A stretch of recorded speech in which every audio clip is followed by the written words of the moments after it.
नमस्कार शेतकरी मित्रांनो, स्वागत आहे आमच्या शेतकरी मित्र 1994 यूट्यूब. तर शेतकरी मित्रांनो, भारत कृषी प्रधान देश म्हणून ओळखला जातो, म्हणून शेतीला खूप महत्त्व आहे. म्हणून शेती हे शेतकऱ्याचे खूप महत्त्वाचे उत्पादनाचे साधन आहे.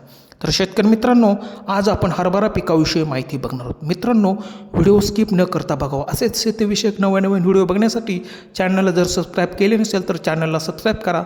तर चला जाणून घेऊया. तर शेतकरी मित्रांनो, हरभरा पिकासाठी पेरणीच्या वेळी शेतामध्ये प्रति हेक्टर 25 किलो नत्र, 50 किलो स्फुरद आणि 30 किलो पालस द्यावे. त्यानंतर पेरणीपूर्वी 5 टन प्रति हेक्टरी कुजलेले शेणखत किंवा कंपोस्ट खत शेतामध्ये पसरावे. हरभरा हे कडधान्य पीक असल्यामुळे त्याला नत्राची गरज फार कमी असते. शेतकरी मित्रांनो, हरभरा बियाणांच्या आकारमानानुसार प्रति एकरी मध्यम आकाराचे दाणे वाण विजयी 30 ते 35 किलो पेरणी करावी. त्यानंतर मोठे दाणे वाण विशाल विराट प्रति एकरी 40 ते 45 किलो बियाणे लागते. त्यानंतर काबुली वाण मध्यम आकारमानानुसार 30 ते 32 किलो प्रति एकरी लागते. शेतकरी मित्रांनो, मध्यम भारी काळी सुपीक आणि पाण्याचा व्यवस्थित निचरा होणारी जमीन निवडावी. मित्रांनो, कोरडवाहू पिकाची पेरणी साधारणपणे ऑक्टोबरपर्यंत करावी आणि बागायती पिकाची पेरणी साधारणपणे 15 नोव्हेंबरपर्यंत करावी. जास्तीत जास्त 30 नोव्हेंबरपर्यंत पेरणी करता येते.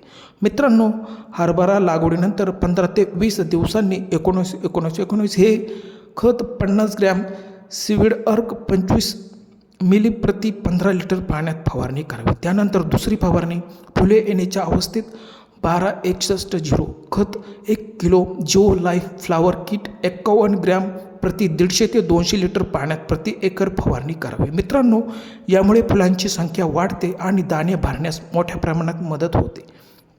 त्यानंतर घाटे पोचताना 0.50 potassium sulphate 75 gram boron 15 gram प्रति 15 लिटर पाण्यात मिसळून फवारणी करावी. शेतकरी मित्रांनो, घाटे पोचण्याच्या अवस्थेत कीड नियंत्रणासाठी कीटकनाशकांचा वापर करावा. डेलिगेटसारखी कीटकनाशके वापरावीत. मित्रांनो, मररोग बुरशीजन्य रोगावर नियंत्रण ठेवण्यासाठी बियाणांवर प्रक्रिया करणे खूप महत्त्वाचे असते. तर शेतकरी मित्रांनो, दिलेली माहिती कशी वाटली? आवडल्यास लाईक करा, शेअर करा, सबस्क्राईब करा. धन्यवाद शेतकरी मित्रांनो.